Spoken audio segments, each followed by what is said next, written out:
மாண்புமிகு முதலமைச்சரின் பேராளராக வந்து தமிழிசை சங்கத்தின் விருதுகளை வழங்கி எங்களுக்கெல்லாம் பெருமை சேர்த்திருக்கிற மாண்புமிகு அமைச்சர் தங்கம் தென்னரசு அவர்களே, வரவேற்புரை ஆற்றிய தமிழிசை சங்கத்தின் தலைவர், உலகுக்கெல்லாம் இந்தியாவின் தொழில் அடையாளமாக திகழும் தொழிலரசர் ஐயா ஏசி முத்தையா அவர்களே, வணக்கத்துக்குரிய பெருமாட்டி செந்தமிழரசி தேவகி முத்தையா அவர்களே, அரங்காவலர் மோகன் காந்தி அவர்களே, பல்கலை வாணி விசாகா ஹரி அவர்களே, நன்றி உரையாற்றவிருக்கும் அரங்காவலர் சொக்கலிங்கம் அவர்களே, பெரியோர்களே, நண்பர்களே, தாய்மார்களே, பாசத்திற்குரிய பத்திரிகையாளர்களே, உறவுகளே, வெற்றி தமிழர் பேரவையின் வெற்றி திலகங்களே, உங்கள் அனைவருக்கும் எனது அன்பான வணக்கத்தை தெரிவித்துக் கொள்கிறேன். சற்றே மெய்மறந்து நிற்கிறேன். எத்தனை முறை விருது பெற்றாலும் ஒரே ஓர் உணர்ச்சி மட்டும்தான் மேலோங்கி நிற்கிறது. அது வேறொன்றும் இல்லை, வயிற்றுக்குள் பறக்கும் பட்டாம்பூச்சிகள். அந்த வயிற்றுக்குள் பறக்கும் பட்டாம்பூச்சிகள் எனக்குள் ஒரு சிறிய செல்லமான அச்சத்தை ஏற்படுத்துகின்றன. இந்த விருதுக்கு நீ பொருத்தமானவன்தானா? இந்த விருதுக்கு இனியாவது உன்னை தகுதிப்படுத்திக் கொள்வாயா? இந்த விருது என்பது ஒரு தகுதிக்காக வழங்கப்பட்டதா? சமூகம் உன் மீது வைத்திருக்கும் பாசத்துக்காக வழங்கப்பட்டதா என்றெல்லாம் எனக்குள் கேள்வி அலைகள் திக்குமுக்காடி பாயும். அந்த கேள்விகளில் ஒன்றாகத்தான் இந்த விருதையும் நான் ஏற்றுக்கொண்டேன் என்பதை விட இந்த விருதை மனதுக்குள் வாங்கிக் கொண்டு என்னை தகுதிப்படுத்துவதற்கு முயல்வேன். மிக்க நன்றி தலைவர் ஏசி முத்தையா அவர்களே. என்னை இந்த விருதுக்கு நீங்கள் தேர்ந்தெடுத்ததற்காக உங்களுக்கு நான் நன்றி தெரிவித்துக் கொள்கிறேன். அமைச்சர் தங்கம் தென்னரசு அவர்களே, இங்கே நீங்கள் ஆற்றிய சொற்பொழிவு ஓர் அமைச்சர் ஆற்றிய சொற்பொழிவு அல்ல.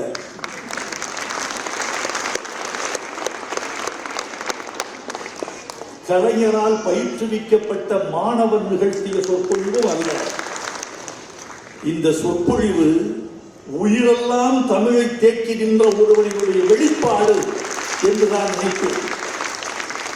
அமைச்சர் அவர்கள் இந்த விருது தருவதற்காக முதலமைச்சரின் சார்பில் வருகிறார் என்கிற போதே நான் மகிழ்ந்து போனேன். ஒரு நல்ல சொற்பொழிவை கேட்பதற்கு வைரமுத்து உன் காதுகளை தயாரித்துக் கொள் என்று எனக்கு நானே சொல்லிக் கொண்டேன். அவர் எப்போதுமே என்னை ஏமாற்றுவதில்லை. எந்த மேடையிலும் நான் எதற்காக இந்த மேடைக்கு வருகிறோம்? ஒரு சொற்பொழிவு என்பது தமிழர்களே, அந்த சொற்பொழிவாளன் தான் அறிந்ததை சொல்லுவது அல்ல, அந்த சபைக்கு என்ன வேண்டும் என்று அறிந்து சொல்கிறவன் நல்ல சொற்பொழிவாளர். தனக்கு தெரிந்ததையெல்லாம் கொட்டிவிட்டு போகிறவன் அல்ல சொற்பொழிவாளர். தனக்கு தெரிந்ததையெல்லாம் ஒதுக்கி வைத்துவிட்டு எது மட்டும் தெரிய வேண்டுமோ அதை எடுத்து சொல்கிறவன் தான் சொற்பொழிவாளர். அந்த வகையில் தமிழ்நாட்டின் 10 சொற்பொழிவாளர்களில் தலை சிறந்த ஒருவராக தங்கம் தென்னரசு அவர்களை நாம் கொண்டாடுவோம். அவருக்கு கரமொழி தந்து நம்முடைய மகிழ்ச்சியை தெரிவித்துள்ளோம்.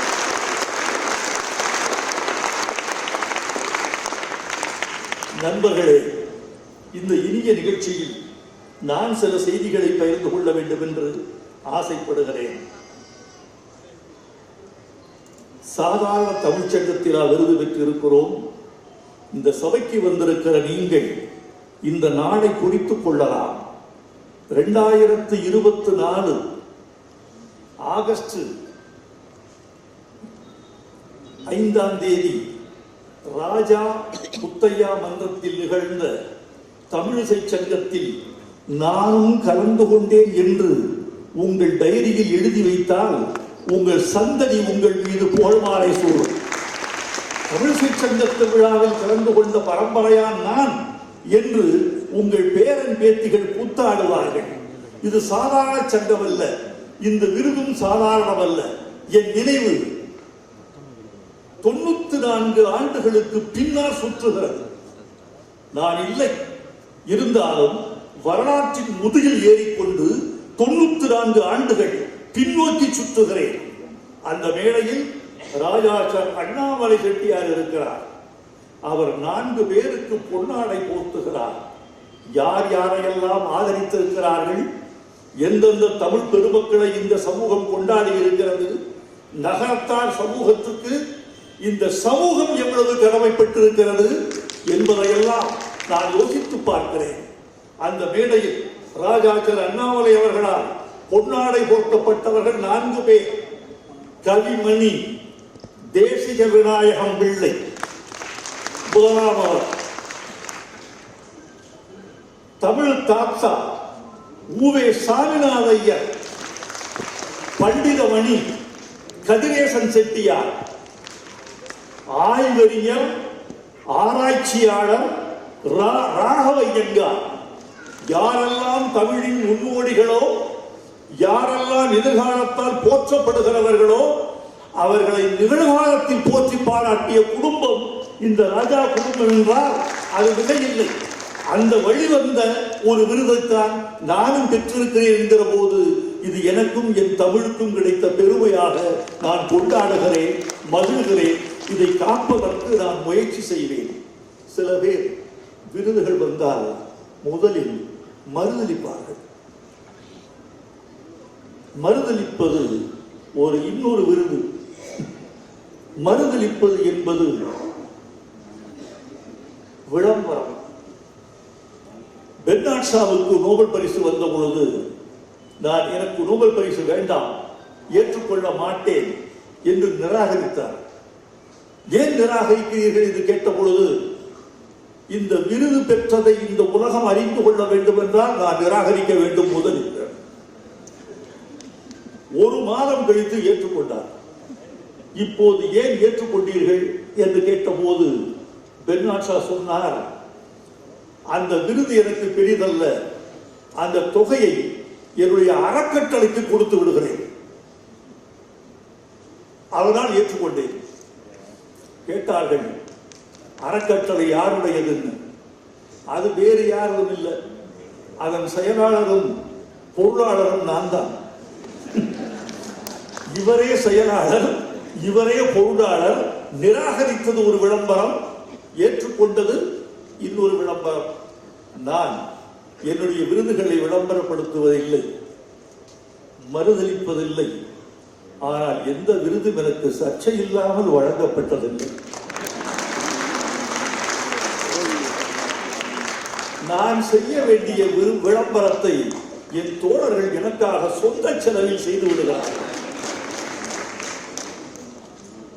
கவியரசு என்று எனக்கு ஒரு பட்டம் கொடுத்தார்கள். கொடுத்தது யாரென்றால், மக்கள் திலகம் எம்ஜிஆர் அமைச்சரவையில் அமைச்சராக இருந்த வி சாமிநாதன் எனக்கு வழங்கினார். வழங்கிய அமைப்பு எது தெரியுமா? பேரறிஞர் அண்ணாவுக்கு மருத்துவராக இருந்த ரத்தினவேல் சுப்பிரமணியத்தின் செந்தமிழ் கல்லூரி கவியரசு என்று எனக்கு பட்டமளித்தது. சில ஆண்டுகளுக்கு பிறகு கவியரசு என்பது கண்ணதாசனுக்கு மட்டும்தான் உரியது, இந்த பட்டத்தை நீ ஏற்றுக்கொள்ளக் கூடாது என்றார்கள். கவியரசன் மறந்து விட்டார். மறைந்த பிறகு இந்த பட்டம் எனக்கு கொடுக்கப்படுகிறது. நான் ஒரு எடுப்பார் கைப்பிள்ளை, யார் கொடுத்தாலும் வாங்கிக் கொள்வேன். எனக்கு அது பற்றி இல்லை. இது அவருக்குரியது இவருக்குரியது. நாளைக்கு யாராவது நான் தான் கவியரசு கவிப்பேரரசு என்று வந்தால் முதல் மாலை நான் தான் அவருக்கு சூட்டுவேன். இன்று முதல் நீயும் கவிப்பேரரசு, நாளை முதல் நீயும் கவிப்பேரரசு. இது என்ன தெரியுமா சிக்கல்? வைரமுத்துவுக்கு மட்டும்தான் இந்த சிக்கல் வருகிறது, வேறு யாருக்கு வருவதில்லை. கவியரசு கண்ணதாசன் வாழ்ந்த காலத்திலேயே கவியரசு என்று 2 பேர் உலவினார்கள். ஒருவர் நா. காமராசர், இன்னொருவர் இளந்தேவன், இன்னொருவர் முத்துராமலிங்கம். இந்த 3 கவிஞர்களும் கவியரசு கண்ணதாசன் வாழ்ந்த காலத்திலேயே கவியரசு கவியரசு கவியரசு என்ற பட்டத்தை இட்டு நூல்கள் வெளியிட்டார்கள், அச்சடித்தார்கள். அச்சு அவர்களே ஏற்றுக்கொண்ட அச்சு. அதற்கு யாரும் எதிர்வினை புரியவில்லை. இந்த பட்டம் கண்ணதாசனுக்குத்தான் உரியது என்று அவர்களை யாரும் கேள்வி கேட்கவில்லை. வைரமுத்துவுக்கு வந்தவுடன் சமூகம் படைதிரட்டுகிறது. இது ஏன்? வைரமுத்து கருப்பன், வைரமுத்து ஒடுக்கப்பட்ட மரபில் இருந்து வந்தவன், வைரமுத்து கல்வி வெறுக்கப்பட்ட சமூகத்தில் இருந்து வந்தவன், வைரமுத்து ஏர்பிடிக்கிற உழவர் கூட்டத்தில் இருந்து வந்தவன். இவனுக்கும் கவிதைக்கும் கல்விக்கும் என்ன சம்பந்தம் என்று ஒரு கூட்டம் நினைக்கிறது. நான் கவியரசு பட்டத்தை துறந்தேன் தோழர்கள்.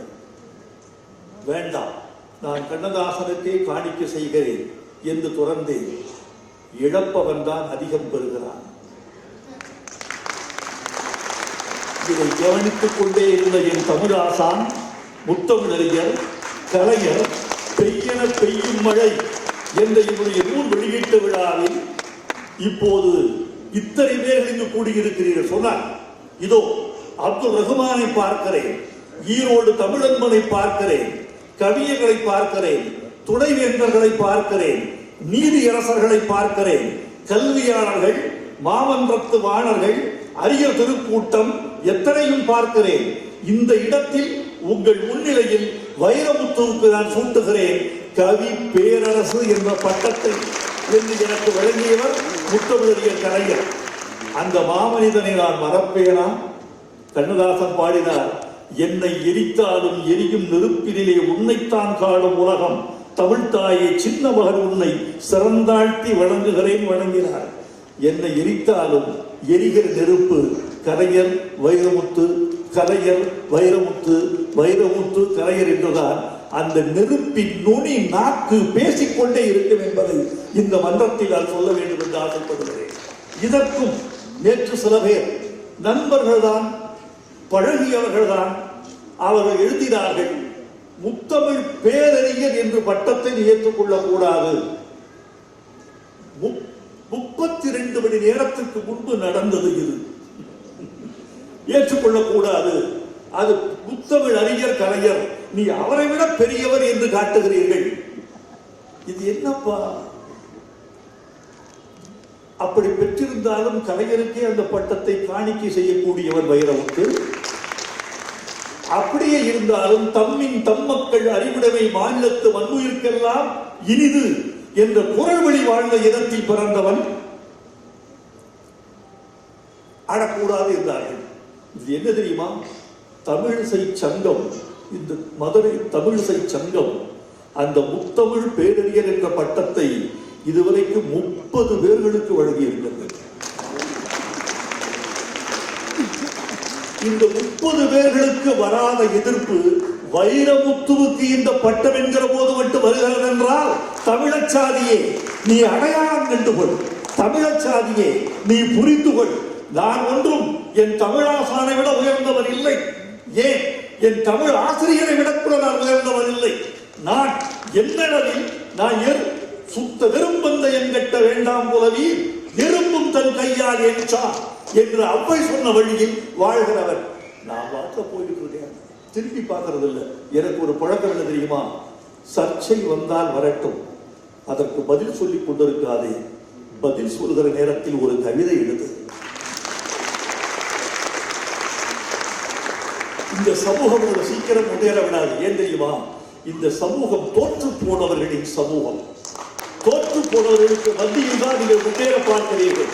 தோற்று போனவர்களின் எண்ணிக்கை 1000, வெற்றி பெறும் எண்ணிக்கை 4 5.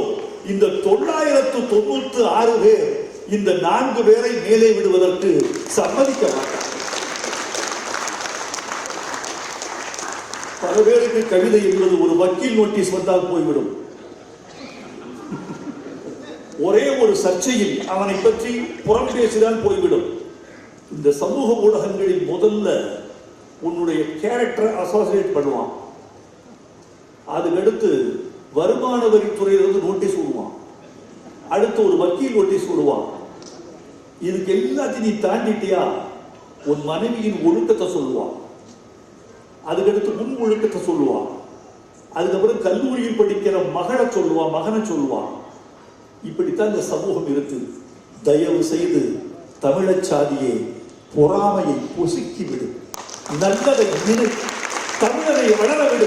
ஒரு தமிழன் இன்னொரு தமிழனுக்கு காலை கொடுக்காமல் எப்போது தோளை கொடுக்கிறானோ அன்றுதான் தமிழச் சாதி மேலேறும் என்ற உண்மையை நீங்கள் புரிந்து கொள்ள வேண்டும். இது தொழிலுக்கு, அரசியலுக்கு, கலைக்கு, வாழ்வியலுக்கு எல்லாவற்றுக்கும் பொருந்தும் என்று நான் உறுதியாக நம்புகிறேன். இதோ ராஜாச்சர் முத்தையா செட்டியார் அவர்களின் 120வது ஆண்டு விழா. எவ்வளவு தமிழிசைக்கு செய்த குடும்பம். வைரமுத்து வந்து புகழ்வார், தங்கம் தென்னரசு வந்து புகழ்வார், நாளை முதலமைச்சர் புகழ்வார், நீதியரசர்கள் புகழ்வார்கள், துணைவேந்தர்கள் கொண்டாடுவார்கள் என்று தெரிந்து கொண்டார் ஒரு மனிதன் தமிழுக்கு தொண்டு செய்கிறார். எத்தனை வேர்கள் நனையும் என்று கணக்கு போட்டு பெய்வது அல்ல மேகம், எத்தனை மடல்கள் அவிழும் என்று எண்ணிக்கொண்டு தோன்றுவதல்ல சூரியன், எத்தனை அள்ளிகள் மொட்ட விழும் என்று கணக்கு போட்டுக் கொண்டு உதிப்பதல்ல சந்திரன், எத்தனை பேர்கள் பாராட்டுவார்கள் என்று கருதி கொண்டு செல்பவர் அல்ல வள்ளல், அவன் அல்ல தொண்டன். எவன் ஒருவன் செய்வது என் கடமை என்கிறானோ அவன். திருவள் 120 ஆண்டுகளுக்கு முன்பு பிறந்த ராஜாசர் முத்தையா செட்டியார் அவர்களை பற்றி 2000 ஆண்டுகளுக்கு முன்பு பிறந்த வள்ளுவர் எழுதி வைத்திருக்கிறார். இதுதான் தமிழ். ஒரு குறள் சொல்றாங்க, அப்படியே அப்படியே அவருக்கு பொருந்தும். வள்ளுவர் என்ன சொன்னான்? ஈதல் இசைவட வாழ்தல் அது வல்லது ஊதியம் இல்லை உயிர்க்கு. ஈதல் கொடுத்தார் செட்டியார். முத்தையா செட்டியாரும் அண்ணாமலை செட்டியாரும் கொடுத்தார்கள். ஈதல் இசைவட, இசை என்ற சொல்லுக்கு புகழ் என்று பொருள் சொல்கிறான் வள்ளுவர். இசை என்ற சொல்லுக்கு புகழ், புகழே இசை, இசையே புகழ் அப்படி சொல்றான். நம்ம அந்த இசையை வைத்துவிட்டு தமிழிசையை கணக்கில் வைத்துக் கொண்டால் ஈதலுக்கும் தமிழிசைக்கும் ஊதியம் தந்தவன் தான் முத்தையா செட்டியார் அவர்களும் அண்ணாமலை செட்டியார் அவர்களும். அவர் வெளிவந்த இந்த பெருமக்கள் என்று நான் அவர்களை கொண்டாடுகிறேன். நண்பர்களே, தமிழிசை வரலாறு என்பதை உங்களுக்கு சுருக்கமாக சொல்ல வேண்டும் என்று ஆசைப்படுகிறேன். 3 நூற்றாண்டுகள் மட்டும்தான் இசைச்சங்கம் தமிழை வளர்த்தது. இசை சங்கத்தில் தமிழ் வளர்ந்தது, தமிழிசையும் இருந்தது. 3ஆம் நூற்றாண்டிலிருந்து 6ஆம் நூற்றாண்டு வரைக்கும் சங்கமும் காணவில்லை, தமிழிசையும் காணவில்லை. தமிழன் நீதி வாழ்க்கை வாழ்ந்ததனால் நீதி நூல்களை படைப்பதற்கான சூழலுக்கு களப்பிர காலத்தில் தள்ளப்பட்டார்.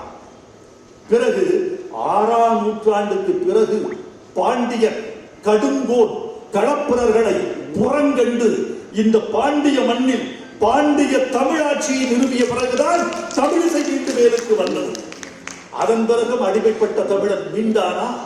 அதன் பிறகு முகலாயராட்சி, விஜயநகராட்சி, நாயக்கராட்சி, வெள்ளையராட்சி, மராட்டியராட்சி, இப்படி மார்க்ஸ் சொன்னார். கார்ல் மார்க்ஸ் இந்தியாவின் வரலாறு என்பது அந்த அவன் சொன்ன அந்த ஒரு வரிக்கு இணையாக வரலாற்றில் எந்த வரியையும் நான் படித்தது இந்தியாவை பற்றி.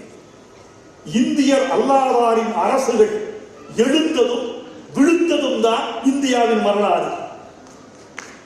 எப்படி கண்ணத்தில் அடித்த மாதிரி இந்தியர் அல்லாதாரின் அரசுகள் எழுந்ததும் விழுந்ததும் தான் இந்தியாவின் வரலாறு. இப்படி மாறி போச்சு. தமிழிசையை காணோம். திருப்பி தமிழிசை மீண்டு வந்தது நம்ம பக்தி மார்க்கத்தில் தான். ஆழ்வார்கள் நாயன்மார்கள் காலத்தில் தான் அந்த பக்தி அப்படி வந்தது. அதில் தமிழோடு இசைபாடல் மறந்தறியே என்று சொன்ன பொழுது தமிழ் வேறு இசை வேறு என்றல்ல, காற்று வேறு ஒளி வேறு என்றல்ல, மண் வேறு நிலம் வேறு என்றல்ல என்றானபடி அத்வைதமாகிவிட்டது தமிழும் இசையும். அத்வைதம் என்றால் இரண்டு அற்றது என்று பொருள். துவைதம் இரண்டு, அத்வைதம் இரண்டு அற்றது. ஒன்று ஒலிதான் மொழி, மொழிதான் ஒலி. இசையும் மொழியும் ஒலியும் கலந்த ஒரு திருக்கூட்டத்தை இந்த நூற்றாண்டு பார்த்தது. பிறகு வீழ்ந்த பிறகு மீண்டு இழந்து போன தமிழிசையை மீட்டெடுத்த குடும்பம் ராஜாசர் அண்ணாமலை செட்டியாருடைய பெரும் குடும்பம் என்பதை இந்த நாடு மறந்துவிடக் கூடாது. அதனால் இந்த கைதட்டல்கள் எல்லாம் செட்டிநாட்டுக்கு சேர வேண்டிய கைதட்டல்கள் என்று நான் முக்கியமாக நினைக்கிறேன். ஆர்.கே. சண்முக செட்டியார் சொன்னார் ஒரு காலத்துல, என்ன இப்ப அண்மையில தான் சொன்னார், ஒரு 150 ஆண்டுகளுக்கு முன்னாடி சொன்னார். அவர் என்ன சொன்னார்? தமிழனுக்கு தேசியம் என்றால் இந்தி. இந்த வார்த்தை பத்திரிகை நண்பர்களே, ஏதோ பொழுதுபோக்குக்காக இங்கு யாரும் பேசிக் கொண்டிருக்கவில்லை. என் முன்னால் 2000 கூர்மையான மூளைகள் உட்கார்ந்திருக்கின்றன, 2000 செடிகள் இருக்கின்றன என்று கருதி கொண்டு நான் பேசிக் கொண்டிருக்கிறேன். இந்த பேச்சு என்பது தமிழிசை சங்கத்தின் விருது பெற்றவனின் பேச்சல்ல, தமிழ் இன்னும் விருது வாங்க வேண்டும் என்று கருதுகிறவனின் பேச்சு.